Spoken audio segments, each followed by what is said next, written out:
Hey guys, what's up? Welcome to the Pottery Speak channel. Today I'm going to teach you guys how to make little itty bitty minis off the hump. Alright, let's go. Alright you guys, first things first, we're going to clean this bat. I hate working on dirty bats. So something about me will always see me clean the bat no matter what. I hate if a little piece gets inside of this, it drives me insane. A little key tip, if your bats are wobbly, you can take a tiny piece of clay and just stick it on those pins. And that makes it so your bats are going to be even. We're at a community studio, so bats are gonna get wobbly. There's nothing we can do about it. But there are ways to fix it, so that will help. Now my bat won't get wobbly as I'm centering this. It won't try to run away from me or lift up at all, and it'll work beautifully. So I centered most of this. When we are working off the hump, we only have to worry about the top part. So the top piece of my clay that I'm working with is actually really centered. And if you guys can see the bottom is not centered at all. So I get it generally, but not perfectly. So I center as I go down this clay. And as I'm going, I'm using my ring finger for all of my openings. And I go to about my second knuckle, depending on what I'm creating. So I'm just creating itty bitty little cups today, tiny little, not even big enough to be a shot glass. They're just teeny tiny little minis. So as I'm doing my pulls, I'm starting at the bottom. You guys can see my ring finger goes inside of my piece. I actually am going to do my compressions with this tiny little pencil. So even if I'm doing minis, I am still compressing my pots. Minis crack more than anything. They're very, very similar to plates. Plates crack like crazy, so do minis. So as you guys can see, I found my base and I'm starting at the bottom and making my pull all the way to the top. My hands are still touching and my ring finger is inside of my piece. So the entire goal here is to really make sure everything stays even and you just go slow and take your time. And I just got these new little wooden tools I'm super excited about, so I wanted to try it out today. I have this tiny little itty bitty mini wooden tool and I got it at the Archie Bray Foundation in Montana and I just thought they were so stinking cute. And I use a sharp knife, like a little wooden knife, to cut my pots off. I always, whenever you're cutting these off, make your base really thick because the worst thing you can do is end up cutting it off and it's half of the bottom of your pot. And then you have to slab out little pots, little tiny pieces for your pots, and you have to remake them, and it's just more of a hassle. So I don't like doing that. Try to give yourself a lot of room. So I'm just speeding this up so you guys can see all the steps again. And remember, we are making sure that it's the same concept. Okay, we centered this piece. We're gonna take our ring finger and we're gonna open this part up and we're gonna pull this back. And they're just tiny, so we don't need to open it too big. If you open it too wide, it's gonna fall. Now we're going to compress. And we skip the donut step because honestly, we don't have to make a donut. We just need to do our pulls. So if you guys know how we throw in the studio, we create a donut and then we do a donut pull. We do not have to do that with minis. We just start doing our pulls, and it's barely any because you don't want these too thin or else it starts warping very quickly. So it's really only about maybe 2 pulls and you have this teeny tiny little guy, and then you're going to shape it out. And I use a various of tools, whatever I like for minis. So I really like my pencil. I use the eraser all the time for my miniatures. Sponges, this tiny little wooden tool that I just got, I'm absolutely loving. And I use my red rib. That is my go-to usually. I'm going to cut that off with a knife. And I've sped this up just so you guys can really see at different angles. And you guys can watch it and you guys kind of get the gist of how these minis are made. It's a very simple concept, but it is a challenging concept to actually make them and make them well. So we're going to center the area that I'm working with again. My ring finger is going inside to create the hole. I'm not checking my thickness because we don't have to do that step. So we just need to open this and we need to make sure our floor is flat. So we're going to compress, regroup our rim, and do our pull. Always starting from the base, going all the way up. Regroup your rim, start from the base, go all the way up, and then regroup our rim again. Pottery is very repetitious. It's the same concept over and over and over again until you master it, and then you tweak it. And that's when pottery starts getting really fun, you guys. So I'm going to throw some music on and let you guys watch the rest of these until we get to the very bottom.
All right, we're at the very, very last little bit of our clay. A lot of times at this point, I will actually make a garlic grater or some sort of tiny little plate. But this one, I wanted to make a tiny little bowl. So once you get to this part, centering can be really tricky because it is way, way off. I don't mess with it too much, and it's a tiny bit of clay. So this guy's just going to be a little off center, and I'm not going to worry too much about it because I'm going to alter it. So I'm still using my ring finger for most of this. I'm still giving myself space at the base, and I am not going to check my thickness on this one. We're just going to go for it. So I'm going to create a little bowl. I wasn't really sure what I was doing when I was making this. I knew I was going to turn it into something, but I didn't know exactly what yet. And as I was working with it, it turned into a bowl. Right now it looks like a little egg dish. But I'm using my red rib and a sponge to kind of shape this and really pull it. The clay right now has been manipulated a lot throughout this process. It's really wobbly, and it's obviously not centered properly. I didn't take a lot of time to finish this up. So it just is what it is. It just will look cute when it's done. And I'm really stretching the clay here. It's already really pretty thin. If I mess with it too much, it's just going to collapse. So I'm going to spin. You guys see I just barely touched it and it already knocked it off. It's really thin. So I'm going to take my wooden knife tool and use the back of it, and I'm going to make this a little beautiful flowery dish.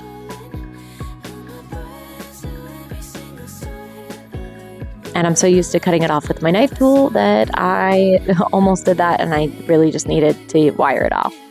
So we're wiring that off, and voila, that's our little dish. It's going to be super cute when it's done. And these are all of our minis.